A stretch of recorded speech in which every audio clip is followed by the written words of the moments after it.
देखिए, एक टीवी पर प्रचार आता है, सभी लोग देखते होंगे, मन में लड्डू फूटा।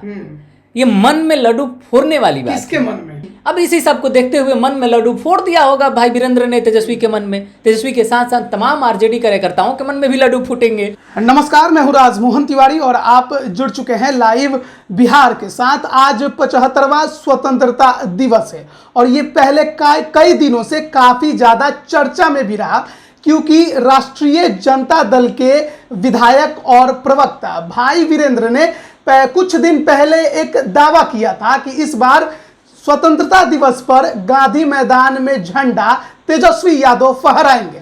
इसीलिए हम लोग भी पूरा सुबह सुबह नहा धोकर तैयार होकर गांधी मैदान पहुंचे थे कि कुछ नया देखने को मिलेगा।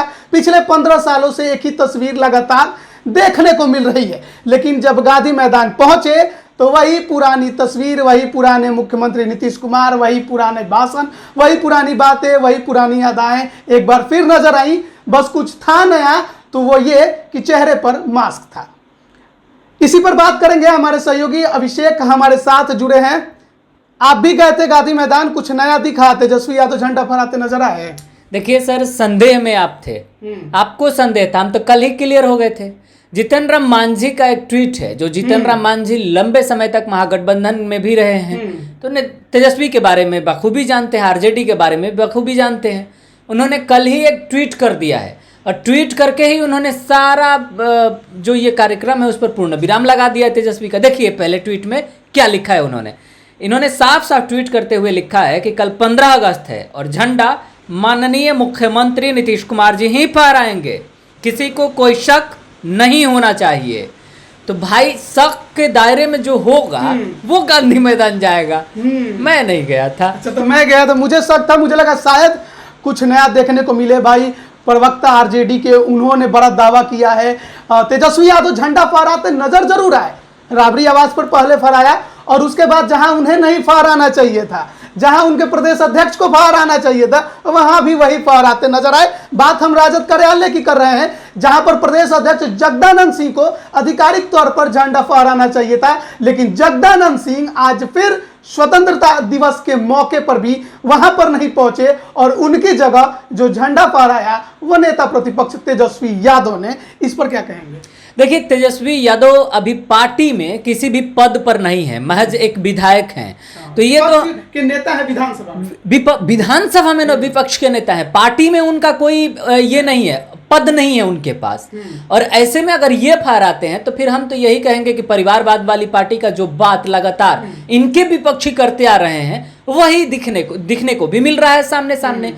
इनको ना फहरा, पार्टी में और भी बड़े तमाम कार्यकर्ता नेता हैं, उनको चांस मिलना चाहिए था। आप तो भैया झंडा आवाज पर फहरा ही चुके हैं नेता प्रतिपक्ष के रूप में, यहां पर किसी और को जरूर देना चाहिए। देखिए, जैसे हम लोगों ने देखा कि बीजेपी के प्रदेश कार्यालय में प्रदेश अध्यक्ष संजय जायसवाल ने झंडा फहराया, जेडीयू के प्रदेश कार्यालय में प्रदेश अध्यक्ष उमेश सिंह कुशवाहा ने झंडा फहराया, वहीं राजद के प्रदेश कार्यालय में जगदानंद सिंह जो प्रदेश अध्यक्ष है वो गायब थे और उसके जगह कोई वरिष्ठ व्यक्ति को भी झंडा फहराने को दिया जा सकता था, लेकिन एक बार फिर तेजस्वी यादव ही यहाँ भी अगुवाई करते नजर आए। जबकि आप किसी भी पद पर नहीं है, पार्टी में महज एक विधायक हैं, तो ऐसे विधायक तो बहुत सारे भरे पड़े हैं ना, वो लोग भी फहरा सकते थे। आप ही क्यों? लालू के लाल हैं इसलिए यह मौका मिला। अच्छा, उनके समर्थक तो ये भी कहेंगे कि आरजेडी का सबसे बड़ा चेहरा तो फिलहाल वही है, तो इस वजह से नाते भी उन्होंने झंडा फहरा लिया। देखिए, कहने का तो कुछ भी लोग कह देते हैं, लेकिन वजह ये नहीं है। एक प्रोटोकॉल होना चाहिए, पार्टी का एक अपना संविधान है, उसके अंतर्गत चलना चाहिए, तो वैसे ही होना चाहिए। क्या लगता है अब जगदानंद सिंह की जो नाराजगी है तेज प्रताप के उस बयान के बाद, हिटलरशाही का जो उन्होंने बयान दिया, उसके बाद तकरीबन एक सप्ताह से जगदानंद सिंह प्रदेश कार्यालय नहीं पहुंचे। उम्मीद थी कि कल जो पीसी किया था तेजस्वी यादव ने वहां पहुंचेंगे, वहां भी नहीं आए और आज जब स्वतंत्रता दिवस का मौका था उस दौरान भी जब प्रदेश कार्यालय नहीं पहुंचे, तो इसका मतलब माना जाए कि नाराजगी अब जगदानंद सिंह की काफी ज्यादा बढ़ गई है। आज का दिन बहुत बड़ा दिन था और बहुत ही अहम दिन था हम हर किसी के लिए, सभी हिंदुस्तानियों के लिए। आपसी नाराजगी को भूलकर जगदानंद को आना चाहिए था अगर पार्टी में वो बने रहना चाहते हैं तो। लेकिन अगर बीते दिनों के हालिया चीज़ों को अगर हम लोग देखें, जिस तरीके की राजनीति करवटें बदली हैं, यह भी खबरें आई कि जगदानंद ने इस्तीफा दे दिया।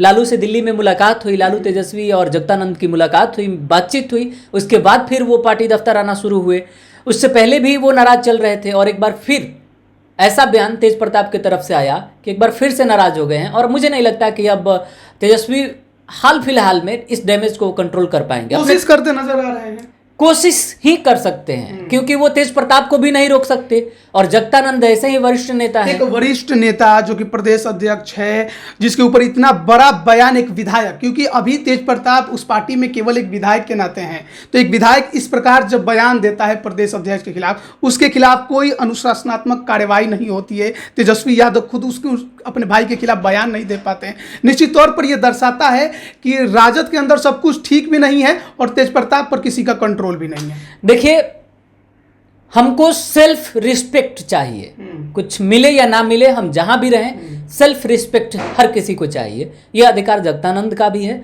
और उस पार्टी में तमाम वरिष्ठ नेताओं का भी है, जो कि अब आरजेडी में मिलता हुआ नहीं दिख रहा है। वो बात अलग है, राजनीतिक पंडित यह भी कयास लगा रहे हैं कि आरजेडी अब एमवाई समीकरण से ऊपर उठकर A to Z पर काम करने लगी है। वो एक अलग रणनीति है, लेकिन अब इस तरीके से किसी को दरकिनार नहीं कर सकते हैं और अपने आप में हर किसी को पार्टी संविधान को मद्देनजर देखते हुए चलना चाहिए। अच्छा, एक बार फिर लौटते हैं भाई वीरेंद्र के उस बयान पर, जहां पर उन्होंने कहा था कि इस बार 15 अगस्त में झंडा गांधी मैदान में तेजस्वी यादव फहराएंगे। देखिए, हर कोई जानता था कि ऐसा कुछ होने वाला नहीं है, लेकिन समझ से परे यह है कि इस प्रकार के बयान दिए क्यों जाते हैं जब ऐसा कुछ हो नहीं सकता है। देखिए, एक टीवी पर प्रचार आता है, सभी लोग देखते होंगे, मन में लड्डू फूटा। ये मन में लड्डू फोड़ने वाली बात किसके मन में? तेजस्वी के या फिर उनके कार्यकर्ता? सभी के मन में भाई। जिस प्रकार से विधानसभा का परिणाम रहा तो चर्चाएं यह भी आई कि तेजस्वी ने सूट बूट भी तैयार कर लिया है, सरकार नहीं बनी। उसी भावना के साथ आरजेडी प्रवक्ता ने शायद यह बयान दे दिया हो कि सूट बूट रेडी है। नीतीश कुमार जी अगर कहेंगे, अभी तमाम ऐसे मुद्दे चल रहे हैं, जनसंख्या नियंत्रण को लेकर के कानून बनाने की मांग, या फिर आप जातिगत जनगणना की मांग देख ले, नीतीश कुमार तेजस्वी साथ साथ एक ही राग आलाप रहे हैं। अब इसी सब को देखते हुए मन में लड्डू फोड़ दिया होगा भाई वीरेंद्र ने तेजस्वी के मन में। तेजस्वी के साथ साथ तमाम आरजेडी कार्यकर्ताओं के मन में भी लड्डू फूटेंगे। इससे फायदा क्या है? जब आपको मालूम है कि ये चीजें हो नहीं सकती हैं, तो इस तरह के बयान देने के फायदे क्या हो सकते हैं? चर्चा में बने रहने के साथ साथ सक्रिय भूमिका निभाना। किसके कार्य जो बयान देते हैं, जो बयान देते हैं भाई। अब इससे देखिए, इससे होता क्या है, पार्टी को संगठनात्मक मजबूती मिलती है, चाहे आप जिसके खिलाफ देते हैं उसको भी और जो देता है उसको भी। अब राजनीति को समझने की कोशिश करने वाले जितने भी लोग होंगे, जिनकी राजनीतिक दिलचस्पी होगी, वो तमाम मुद्दों को छानबीन करने लगेंगे। उनकी दिलचस्पी बढ़ जाएगी कि तेजस्वी आएगा तो क्या होगा, तेजस्वी आएगा तो क्या होगा। इस तरीके से कार्यकर्ता बोलते हैं, हो सकता है कि वो अपना भाई मानते हैं। ये भी लोग सोचेंगे कि कैसे आ रहे हैं, क्या टूट हो रही है, क्या कुछ हो रही है। तमाम चीजें अब छानबीन शुरू हो जाती है, लोगों के इंटरेस्ट बढ़ जाते हैं पॉलिटिकल को लेकर के, क्या कुछ चल रहा होता है। और खास तौर पर पार्टी का वर्चस्व बनाए रखने के लिए भी प्रवक्ताओं के द्वारा ऐसे बोले जाते हैं। मतलब इसका एक और ये भी कारण माना जाए कि कहा जाता है कि पार्टी में कार्यकर्ताओं को सक्रिय रखना बहुत जरूरी है, क्योंकि अगर वो सो गए तो फिर उन्हें उठाना बड़ा मुश्किल होता है। तो इस तरह के बयान देके अपने कार्यकर्ताओं में जोश भरने का एक कोशिश। बिल्कुल बिल्कुल। देखिए, अभी आरजेडी के जो कार्यकर्ता हैं वो उनमें यूथ की संख्या बहुत ज्यादा है और सोशल मीडिया पर यूथ सक्रिय है। तो उस मद्देनजर भी, उस लिहाज से भी अगर देखा जाए तो यह बयान अहम है और वैसे कार्यकर्ताओं में जोश भरने के लिए भी काफी माना जाएगा। मैंने तो शुरू में ही कहा कि मन में लड्डू फूटा, अब फूटा तो भैया आप सिमिट लो, क्योंकि माझी ने उधर दूसरा जिलेबी फोड़ दिया है। वो तो जिलेबी गोल गोल घुमाती है ना भाई। ऐसा कुछ होने वाला नहीं है, किसी को कोई शक नहीं है। मतलब कि 14 तारीख से पहले माझी को भी ये शक था। अच्छा, इसलिए उन्होंने पहले नहीं लिखा, 14 को लिखा, वो भी रात। तो निश्चित तौर पे बिहार की राजनीति में कब कौन सा बदलाव हो जाए ये कोई नहीं जानता, लेकिन बयानबाजियां हमेशा चलते रहती हैं और इसके कई कारण हैं, जैसा कि हमारे सहयोगी अभिषेक ने समझाया। और उसमें सबसे जो अहम कारण है वो है अपने कार्यकर्ताओं को सक्रिय रखना, उनमें जोश भरे रहना, ताकि वो सोए नहीं। क्योंकि कार्यकर्ता अगर सो गए तो फिर नेताओं का जो बोलबाला है वो काफ़ी ज़्यादा कम हो जाता है और उनके बयानों का कोई महत्व नहीं रह जाता है। ऐसे में कई बातें बिहार की राजनीति को लेकर और भी उभर रही हैं। बिहार में देखा जाए तो अभी हाल के समय में जातीय जनगणना को लेकर पक्ष की पार्टी जेडीयू और हिंदुस्तानी अवाम मोर्चा, यहाँ तक कि विकासशील इंसान पार्टी और विपक्ष के तमाम पार्टियां एकजुट हैं बीजेपी को छोड़कर। तो ये भी एक कारण रहा जिसको लेकर लोगों के अंदर थोड़ा शंका बना हुआ है। लेकिन सवाल अभी वही है कि क्या बिहार में किसी प्रकार का कोई सत्ता परिवर्तन आगे हो सकता है? देखिए, अभी तो फिलहाल नजर भी नहीं आता। राजनीतिक जो जानकार हैं, जो हम लोगों से वरिष्ठ हैं, वो भी इस प्रकार का अनुमान लगाना उचित नहीं समझ रहे हैं। 24 में क्या होगा? बिहार विधानसभा चुनाव 25 में, चुनाव जो है वो 25 में, 24 में क्या होगा ये रणनीति अब 25 वाली तय करेगी। जैसे कि 25 में क्या होगा उसकी रणनीति 24 में तय होगी, क्योंकि लोकसभा का चुनाव है, परिणाम आने के बाद। हाँ, जैसे कि लोकसभा का चुनाव जब होगा 24 में, तो उससे पहले ऐसा उम्मीद जताया जा रहा है कि जिस प्रकार से जेडीयू बीजेपी पर हमलावर है, बीजेपी पर लगातार सवाल खड़े कर रही है, जातीय जनगणना को लेकर हो या कई और मुद्दे को लेकर हो, तो ये लगाया जा रहा है कि शायद जेडीयू अब तैयारी में है 2024 की कि 20 में तो आपने हमसे डील करवा लिया, हम पार्टी में कम सीटें लाए गठबंधन में, लेकिन 24 में अब हमारे रडार पर है लोकसभा का चुनाव और उसमें हम आपसे डील करने वाले हैं, इसके लिए आप तैयार हैं। देखिए, जदयू के जो नेता हैं, जिनका मान सम्मान जदयू में काफी अहम है और अहम पद पर भी हैं, वैसे नेताओं का लगातार बयान आया। हाल ही में नवनियुक्त जो नवनिर्वाचित होकर आए हैं राष्ट्रीय अध्यक्ष, इन्होंने कहा कि आप हमारी बातों को सुनिए और आइए हम लोग बैठ के चर्चा करें, नहीं तो होने वाले चुनाव में हम अकेले ताल ठोकेंगे। बिहार से बाहर की बात कर रहा हूँ। हाँ, हम अकेले चुनाव लड़ेंगे। तो ये एक प्रकार से बीजेपी को सबक सिखाने का, बीजेपी के नजर में आने का यह एक जरिया है। और इसके पहले बंगाल के चुनाव में भी वो उतरे थे, कुछ हुआ तो है नहीं।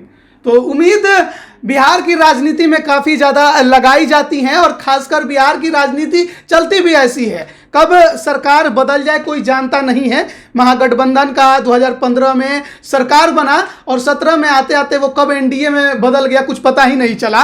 और जिस प्रकार से अभी की राजनीति चल रही है उसमें कई बातों का जिक्र लगातार हो रहा है, लेकिन उनमें से कई बातें हैं जो हम अभी आपके सामने नहीं रख रहे हैं, क्योंकि शायद उस पर अभी हमें भी संशय है। जब तक कि ठोस कुछ हमारे पास खबर ना आए हम भी उस पर बात नहीं करते हैं। लेकिन सबसे बड़ा जो बयान था भाई वीरेंद्र का कि 15 अगस्त को झंडा गांधी मैदान में तेजस्वी फहराएंगे, वो ऐसा नहीं हुआ।